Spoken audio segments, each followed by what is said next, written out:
আজকে সরলীকরণের চতুর্থ পর্ব। তো দেখো একটা সরল ডাক লেখা আছে। তো এটা যে এ দিয়ে প্রথমে বি নট সি কে গুণ করবা, বি দিয়ে বি নট সি কে গুণ করবা, সি দিয়ে বি নট সি কে গুণ করবা, এরকম কিন্তু না। আগে হোল কমপ্লিমেন্ট থাকলে হোল কমপ্লিমেন্টটাকে আগে ভাঙাতে হয়, ঠিক আছে? ভাঙানোর পর দেন যদি প্লাস থাকে কোনো সাইডে তখন কি আলাদা আলাদা গুণ করতে হয়। তো আগে আমরা ভাঙাই। তাইলে এটাকে যদি ভাঙাই তাহলে কি দাঁড়াবে? ব্র্যাকেট লাগবে না।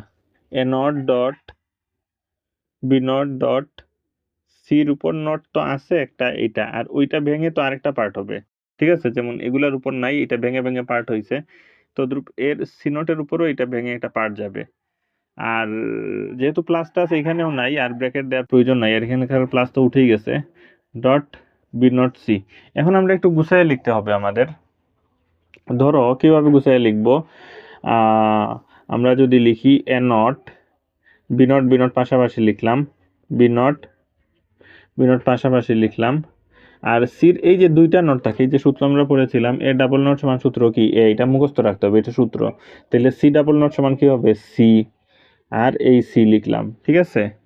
তাহলে এ নট দিলাম, B not A dot A সমান সূত্র হচ্ছে এ। এর বীজগণিতে হচ্ছে এ ডট এ সমান বীজগণিতে স্কোয়ার, কিন্তু বুলিয়ান ফাংশনের যে সরলীকরণ আমরা করতেছি আইসিটির, এইচএসসি আইসিটির, এগুলোর মধ্যে এ ডট এ সমান এ হয়, ঠিক আছে? তাহলে B not dot B not সমান কি হবে? B not. এখানে ডট দেয়া যায়, কথা না দেয়া কি একই কথা। ডট দেয়া মানেও গুণ, না দেয়া মানেও গুণ বোঝায়। আর C dot C, A dot A সমান এ, তাইলে সি ডট সি সমান কি?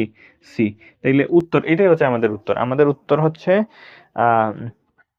এ not B not C, A not B not C, এটাই হচ্ছে আমাদের উত্তর। B not C.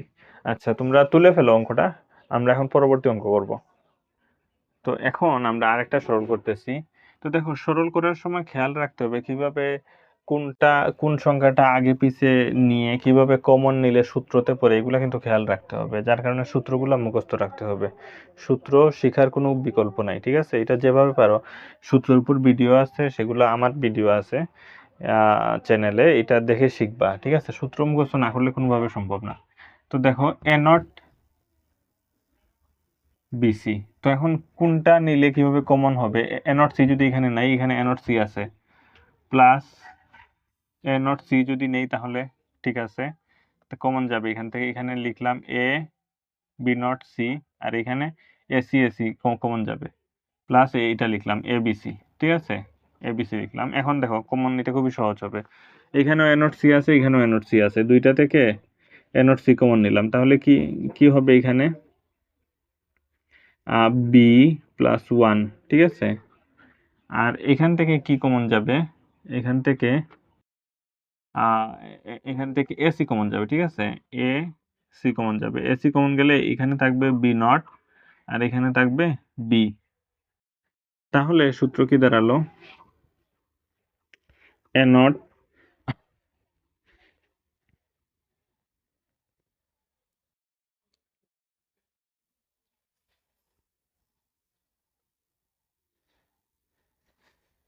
তাহলে সূত্র দাঁড়ালো বি প্লাস ওয়ান সমান সূত্র কি? বি প্লাস ওয়ান সমান সূত্র হচ্ছে ওয়ান, ঠিক আছে? এটা মুখস্থ রাখতে হবে, এটার মূল সূত্র হচ্ছে এটা, এ প্লাস ওয়ান সমান সূত্র হচ্ছে ওয়ান, এ প্লাস ওয়ান সমান ওয়ান। তারপরে plus AC B plus B not, তাইলে বি প্লাস বি নট সমান সূত্র কি? ওয়ান, এটা সমান ওয়ান। মানে এটার মূল সূত্র হচ্ছে এটা, যে এ প্লাস এ নট সমান ওয়ান, এ প্লাস ওয়ান সমান ওয়ান, আর B A plus A naught সমান ওয়ান, ঠিক আছে? এটা মানে তোমরা মুখস্থ যদি চাও তো মুখস্থ রাখতে পারো, আবার যদি চাও বুঝতে, তাইলে কিভাবে বুঝবা এ প্লাস ওয়ান সমান ওয়ান? এটা কিভাবে বুঝবা? এটা বোঝার টেকনিক হচ্ছে এইরকম, যে মানে যে কোনো একরকম মনে রাখার টেকনিক আর কি। ধরো এর মান তুমি মনে মনে ধরলা একবার জিরো, আর ওয়ানের মান তো ওয়ানই আছে, তাইলে জিরো প্লাস ওয়ান সমান মান কি হয়? ওয়ান।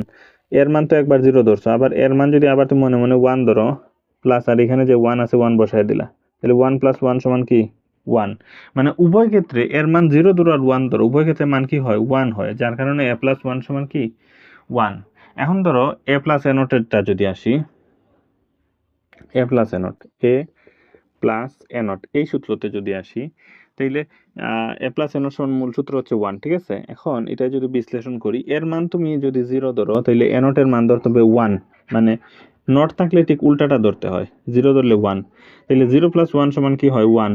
আবার এর মান যদি তুমি একবার 0 ধরলা, এখন এর মান যদি 1 ধরো তাহলে এ নটের মান কি হবে 0, তাহলে 1 + 0 সমান মান 1, মানে উভয় ক্ষেত্রেই মান কি হয় 0 ধরি আর 1 ধরি উভয় ক্ষেত্রেই মান 1 হয়, ঠিক আছে।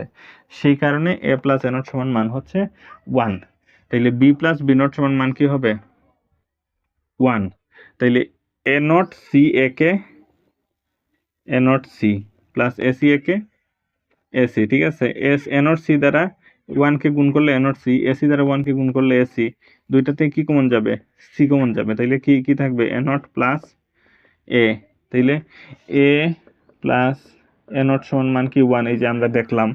তাইলে a প্লাস মানে a প্লাস a0 আর এই যে a প্লাস a0 সমান 1, তাহলে a প্লাস a0 যে কথা a0 প্লাস a হচ্ছে একই কথা, a0 প্লাস a সমান 1 1ই হবে, তাইলে c ডট 1, তাইলে এই 1টা প্রয়োজন নাই লিখার, c একে তো c হয়, এই যে c, ঠিক আছে। a প্লাস a0 সমান 1 1 লিখার প্রয়োজন নাই, এই c, এইটাই হচ্ছে আমাদের উত্তর, ঠিক আছে।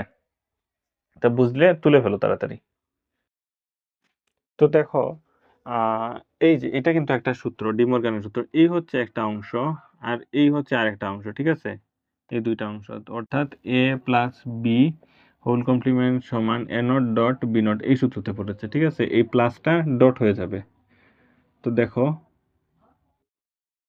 তাহলে আমরা কি লিখব, এক্স নট দিয়ে প্লাসটা ডট হয়ে যাবে, আর এই যে হোল কমপ্লিমেন্ট এই একটা পার্ট হলো, এদিকে আরেকটা হবে Y not into Z plus X, এই একটা হয়ে গেল, ঠিক আছে।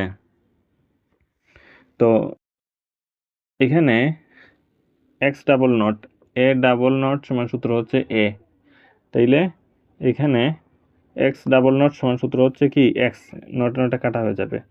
এখানে একটা দিতে পারি আমরা, এখানে সরলীকরণ, এগুলাতে ডাবল বন্ধনী না ব্যবহার করাই ভালো। এইখানে এইটা আবার গুণের সূত্রতে পড়ে গেল, এ বি হোল কমপ্লিমেন্ট সমান এ নট প্লাস বি নট, তাইলে ওয়াই নট একটা দিলাম আর একটা গুণটা এই যে গুণ আছে এটা কি হয়ে যাবে প্লাস হয়ে যাবে, আর এই যে হোল কমপ্লিমেন্ট এই একটা পার্ট হলো, আরেকটা পার্ট এখানে হবে জেড প্লাস এক্স, সুন্দর করে জেড প্লাস এক্স, আর এটা ওই একটা পার্ট হয়ে গেল, ঠিক আছে, জেড প্লাস এক্স। তাহলে এক্স এখানে হবে নটে নটে কাটা যাবে ওয়াই প্লাস এখানে কি হবে z nought into x not, z nought into কি হবে এক্স নট,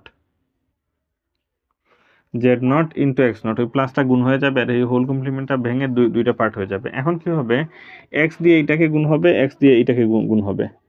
তো এক্স দিয়ে যদি এইটাকে গুণ হয় তাইলে হবে এক্স ওয়াই প্লাস এক্স দিয়ে যদি এইটাকে গুণ হয় তাইলে এক্স গুছিয়ে লিখবো আমরা এক্স নট তারপরে জেড নট, তাইলে এ ডট আমরা পড়েছি যে এ ডট এ নট সমান মান কি 0, তাইলে এক্স ডট এক্স নট সমান মান কি হবে, এখানে যদি এক্স ওয়াই লিখি X Y plus X dot X not সমান কি 0, আর 0-র সাথে জেড নট যদি গুণ করি এ ডট 0 সমান মান হচ্ছে 0, মানে যে কোনো কিছু পৃথিবীর যে কোনো কারোর সাথে যদি 500 গুণ 0 দাও তাহলে কি হবে মান 0 হবে, 0-র সাথে যেই গুণ করে সেই 0 হয়ে যায়, তাহলে জেড নটের সাথে 0 গুণ করলে কি হয়ে যাবে 0 হয়ে যাবে। তো এটার লেখার প্রয়োজন নাই, ঠিক আছে, এটার লেখার প্রয়োজন নাই, তাইলে উত্তর হচ্ছে কি আমাদের এক্সওয়াই হচ্ছে উত্তর, এক্সওয়াই হচ্ছে উত্তর। তো এইটাই, তো আমরা নেক্সট ক্লাসে আরো কিছু সরলীকরণ করব।